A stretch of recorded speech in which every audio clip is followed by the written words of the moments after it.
We are so thrilled to be partnering with Hinge. Hinge is the dating app designed to be deleted. As you all know, I'm a huge Hinge advocate as I met my partner of almost 3 years on the app. Even before meeting him, Hinge was always my go-to app because I met more relationship-minded people here and had some great dates. Clearly, I haven't been on the app for a little while, but I re-downloaded it to check out some of the new features. One that stood out to me was the voice prompt, my best friend's take on why you should date me, where your friend can hype you up. Not only does this make the profile creation less daunting, but it's not always easy to see your own green flags. So to test it out, I asked Yue some fun prompts to get her take on what I could put if I was dating again. So the first one, how long have we known each other? What was your first impression of me and how has that changed? Julie and I have known each other for almost 10 years. My first impression of Julie was that she's very social, but I've learned that she has a lot more depth to her beyond the social butterfly that she is. My next prompt, what do you think are my green flags?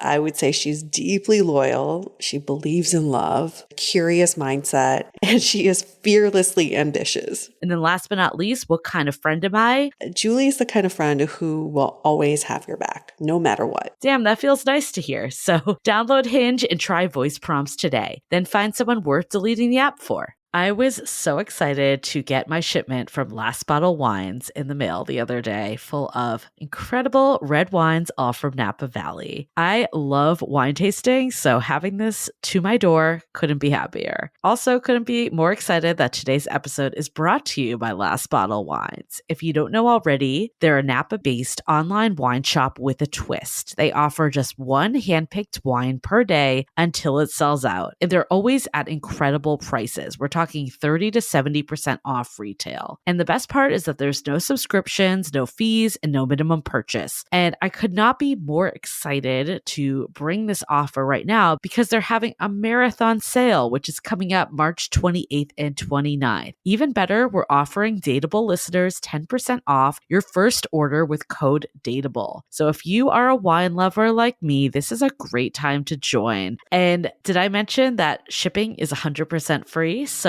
what are you waiting for? Mark your calendar for March 28th and 29th or get on it earlier if you want. You can sign up at lastbottlewines.com and use code DATEABLE and find out why Last Bottle is the most fun way to discover and buy amazing wine. Hi, I'm Yue Xu. And I'm Julie Krafchick. We're active daters turned dating sociologists. Here to dive into everything modern dating and relationships. Welcome to the Dateable Podcast.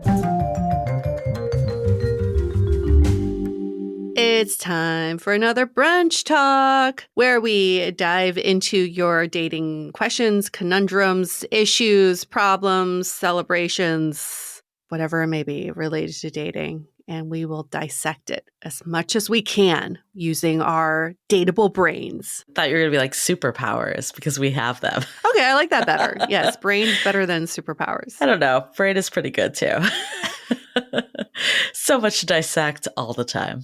All the time, including this question for this episode. The question is, how do you differentiate between an anxious attachment response versus trusting your gut? Whew, this is a good one. And thank you for the listener that wrote in. They sent a very nice review. So again, Yes. call out if you want to get your brunch talks bumped up. But it says, absolutely love this podcast. Very relatable, especially as I re-entered the dating pool a couple years ago. Would love your thoughts on a topic about anxious attachment versus trusting your gut. And then the listener continues to say, especially after the situation like Yue experienced, how do you differentiate between the two? I still go back to Nikki Novo's episode when we interviewed her for the second time. And she talked about how listening to whatever your body's telling you and just getting curious of where that could be coming from. So I totally understand if you went through a UA situation. I love that we're going to coin that a UA situation where you found out your partner was cheating on you, that you listen to your body and ask, is this coming from the fear and the mistrust from the previous partner, or is it coming from a factual situation? Or did I find something that is feeding into this? And then getting curious about the root of that problem and then talking to your partner about it. This is one that I struggled with for a long time. Yeah. Is it my anxiety or is it actually like a bad situation? And I should listen to my intuition. And I think what Nikki was saying with her episode, we get wrong with trusting our gut is that it is an answer. Yeah. That we expect it to be an answer. Right. And all it is a feeling similar to actually the anxious attachment. So I think maybe it's not an either or. And that by thinking about it so much like, is it my gut or is it my anxious attachment? You're actually just spiraling the anxiety even more, overthinking. Yes. What if it's just like, I have this feeling, I'm going to listen to it, I'm going to honor it, I'm going to learn, because all Nikki was talking about was using intuition to chase curiosity. So it's, I'm going to learn and then I'm going to realize what's a fact versus what's in my head. I'll go back to the UA situation. Oh boy.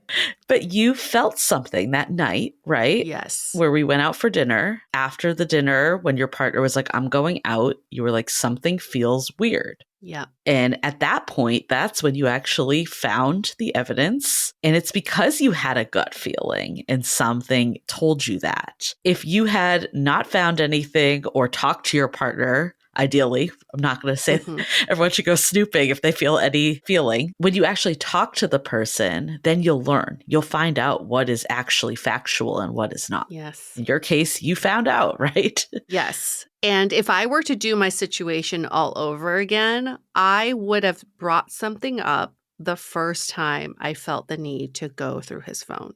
Because that was not the first time, but the very first time I should have said something. I'm feeling a little uneasy and I have this temptation to go through your phone. Is there anything we should talk about? I would guarantee you he wouldn't have fessed up to anything. No. But at least it gave him an opportunity to say, I'm out, this is not working. I want to leave this situation. Or to say, I am feeling X, Y, and Z about us. Maybe we take some time apart. I feel like that could have given him a better chance to exit the situation, and it would have avoided all that heartache from myself of seeing the actual evidence. So I should have trusted my gut the first time. I love having the actual conversation, but what about in the situation where he's like, nope, everything is fine, and your gut is still like, something feels off still. Yeah. What do you do then? Go through his fucking phone.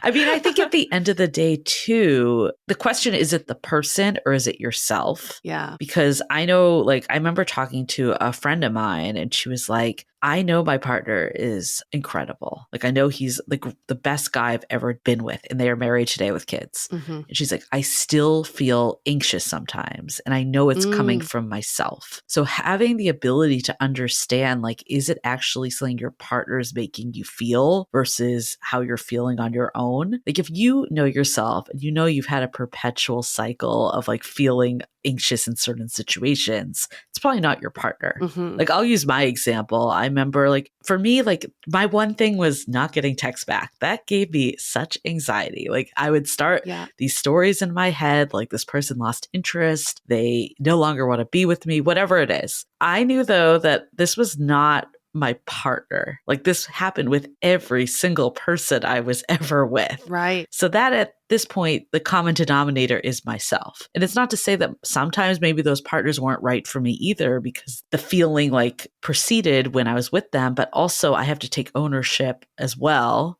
that I never like shared it with them and talked about it. So in this case, to get ahead of that anxiety, it was like, okay, if my partner didn't respond right away, I needed to share that. And like, honestly, the times that he didn't, he was like sleeping. Like, it wasn't like, this big thing, but I still got anxious. So I guess I'm using this as an example of where I don't know if trusting my gut would have actually been good, because I would have been like, oh my God, it's over when someone's just sleeping. So you have to like just be able to have the conversation, put out what you're feeling and see the reaction and how you're still feeling after. But something you said earlier, I think rings so true, which is whether it's anxiety or it's something that is truly happening, it is evidence that something is going on for you. Yeah. And in most cases, your partner or your relationship is not fulfilling your needs in some way. So the first question to ask is, did I set up my partner for success? Did I communicate my needs? Did I give them the opportunity to meet my needs? And if you have given them the opportunity to, then the second thing to do is to communicate that I'm feeling anxious because of this. Like in your example, yeah, your partner was asleep and didn't text back, but maybe next time he needs to let you know that I'm napping for the next 3 hours or whatever, right? You're probably not going to get a text back. That is the kind of dance we must be able to do in a relationship. All that anxiety shouldn't be placed on you for you to say, well, that's my responsibility to work on and get rid of. No, it's your responsibility to work with your partner to make sure that your anxiety is managed. Yeah. And that was also like a sure sign for me to know I was the right person, because when I did say it, he was like, oh, I'll make sure to be conscious of this. Yes. And from that day was very conscious. Like you said, like if there was an extended period or something, would share that. And, you know, I think at the end of the day, it's a dual responsibility. It's the responsibility with your partner, but it's also a responsibility with yourself. Like I've also had to do work on my own to be like, okay, this isn't just with partners. Like I feel like this sometimes happens even with like friends or other people. I have to step back and be like, what else could be happening? You know, like maybe they're mad at me, maybe our relationship's over, or maybe something else is going on. Like this happened with my one of my best friends the other day. Like I saw she read my text and didn't respond. Ooh. And like it's such a ridiculous thing because I know this is like one of my best friends. She obviously like wouldn't just like ghost me. But because this is a thing for me, it did cross my mind for a split second. And I had to be like, actually, it could be X, Y, and Z. And of course, it ended up being something that had nothing to do with me at all, something she was going through. So doing that too, it's a combo, in my opinion. Yes. End of the day, don't be too hard on yourself. Don't judge yourself for feeling anxiety and trying to decipher if it's anxiety or your gut. It's like, use it as a clue. Yeah. Something's off. Yep. Something's wrong. There may not be anything detrimental happening, but I need to get to the bottom why I'm feeling this way. So before we keep going, such a great topic, I want to go into a couple messages from our sponsors. This episode is sponsored by Viia. We all know there are things that can help set the mood in the bedroom, but did you know a little THC could also do that? Yes, Viia has developed a unique blend of pleasure-enhancing cannabinoids, libido-strengthening herbs, and a low dose of THC all into one mind-blowing gummy called High Love. This gummy, wow, it will awaken your senses, increase blood flow, and intensify any sexual experience. I've been pleasantly surprised by the High Love gummies because it is just the right amount of THC for me to have a good time without feeling sleepy. And hey, if THC is not your thing, Viia also offers a wide array of other gummies without it. And everything legally ships in 50 states with discreet packaging directly to your door. So if you're over 21, you can get 15% off and a free pack of award-winning Dreams THC plus CBN sleep gummies with our exclusive code DATEABLE at viiahemp.com. That's VIIAHEMP.com. Let the gummies work their magic. Head to viiahemp.com and use the code DATEABLE to receive 15% off and one free sample of their Sleepy Dream gummies. That's viiahemp.com and use the code DATEABLE at checkout. Take your passion and pleasure to a whole new level with High Love from Viia Hemp. This episode is made possible by Badlands Pets. As you all know, Mojo, my precious baby, is the reason why I found love in the first place. He made me feel love again. So I would do anything to ensure his health and longevity. And actress Katherine Heigl and I have that in common. She's helped save over 16,000 dogs through her foundation. And after doing a ton of research, she feels there's one place we can look to improve any dog's health, and that's their food. So fortunately, she found that just by adding a few special superfoods to her dog's food, she saw huge transformations in their health. So she's made a 20-minute video explaining step-by-step how anyone can do the same thing to see incredible changes in their dog's health. I've definitely re-looked at what I'm feeding Mojo and making sure that, hey, he only has one life to live, and I want to make sure it's the best damn life. So if you want to keep your dog healthy and happy, go to badlandsfood.com/dateable and watch Catherine's video right now. Again, that's BADLANDSFOOD.com/DATEABLE. This episode is made possible by Armoire. Armoire makes getting dressed easy. With a clothing rental membership from Armoire, build the perfect wardrobe with brands that are high quality, unique, and recommended just for you. All you have to do is take a 5-minute style quiz and select items from your dynamic, personalized closet. The styles show up at your door in as little as 2 days. Then when you're ready for new clothes, just swap them out.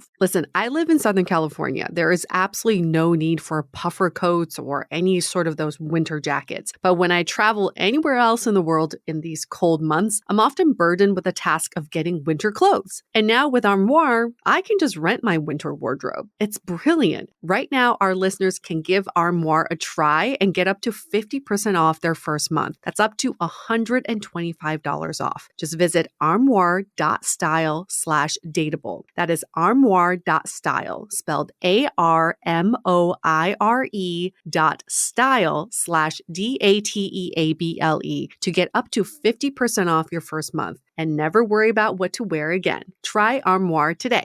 So, how to deal with this feeling? We're just going to call it a feeling. It's not anxiety. It's not your gut. It's just a bad feeling. For me, I think a big piece was going for a walk. Like getting out of it was huge for me. Before I did anything to just like deep breathing. I know it sounds so cliche, but just like to get out of that moment, like walk around the block, deep breathing, stretch, anything to just disconnect. It helped put in perspective. And then the other big thing for me was the what else could be happening in this? And then obviously the clear one of just talking about it, being upfront with whoever is involved if it doesn't resolve itself within that time period. Yeah, that's a good point. It's like, first is when you feel this way, your inclination is to be reactive. So you label that. I'm just being reactive right now, and then this is the way I'm reacting. Then give yourself to step back and say, how would I proactively handle this situation? And I love your example of going for a walk because science has shown repetitive movement really helps you see whatever you're going through more clearly, to gain that clarity in what you're searching for. So walking, I like to play tennis. I go to the tennis wall and I just hit that ball back and forth. The most recent miracle I found is a little bike under your desk. If you're just cycling as you're sitting at your desk, you'll get so much more clarity than just looking at a screen. Oh my gosh, so, the worst. Actually, that's probably the worst thing you can do, is staring at a screen or staring at your phone or staring at a wall, like staring at anything.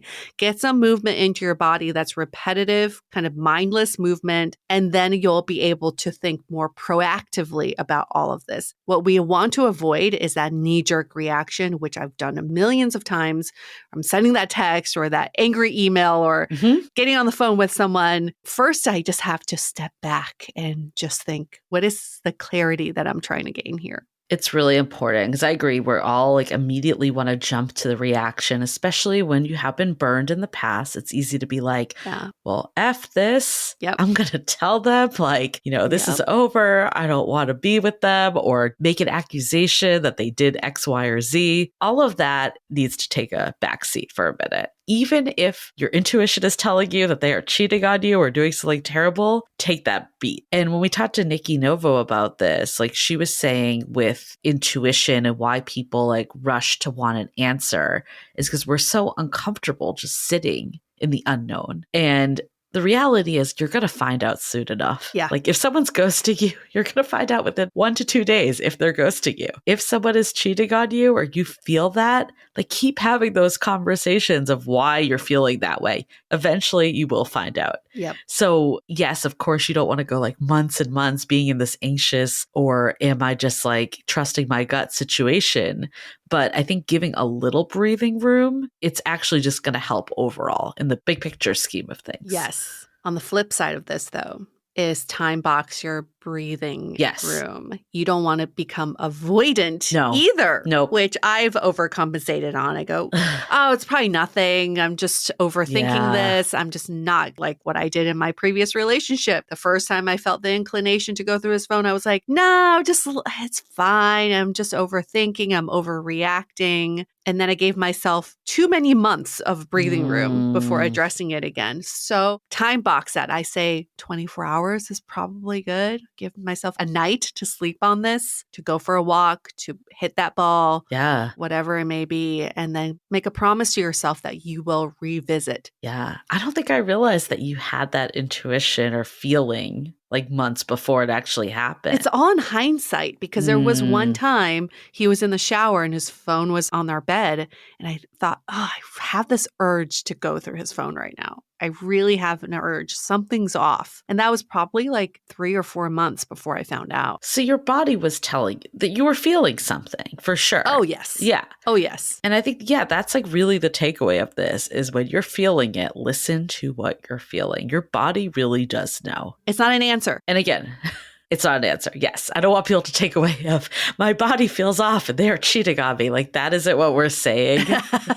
Your body feels off. And that means it's either something you need to work through with your partner. Yes. Or something you need to work through with yourself. That's what it means. And listen, even if they're not cheating, something's off in the relationship. You're feeling uneasy about something. Yep. And it may not be as dramatic as them fucking someone else. Yeah. It still deserves to be addressed. And when we say like something's off in the relationship, I think people hear that as, oh, it's not going to work out. It's not meant to be. Oh, no. I don't think we're saying that either. It just means that you have a need that is unmet in some way. Yes. And at the end of the day, our partners are not mind readers. They don't understand, especially in early stages. They don't understand. My partner probably didn't think anything if like he waited an hour and he didn't text me back.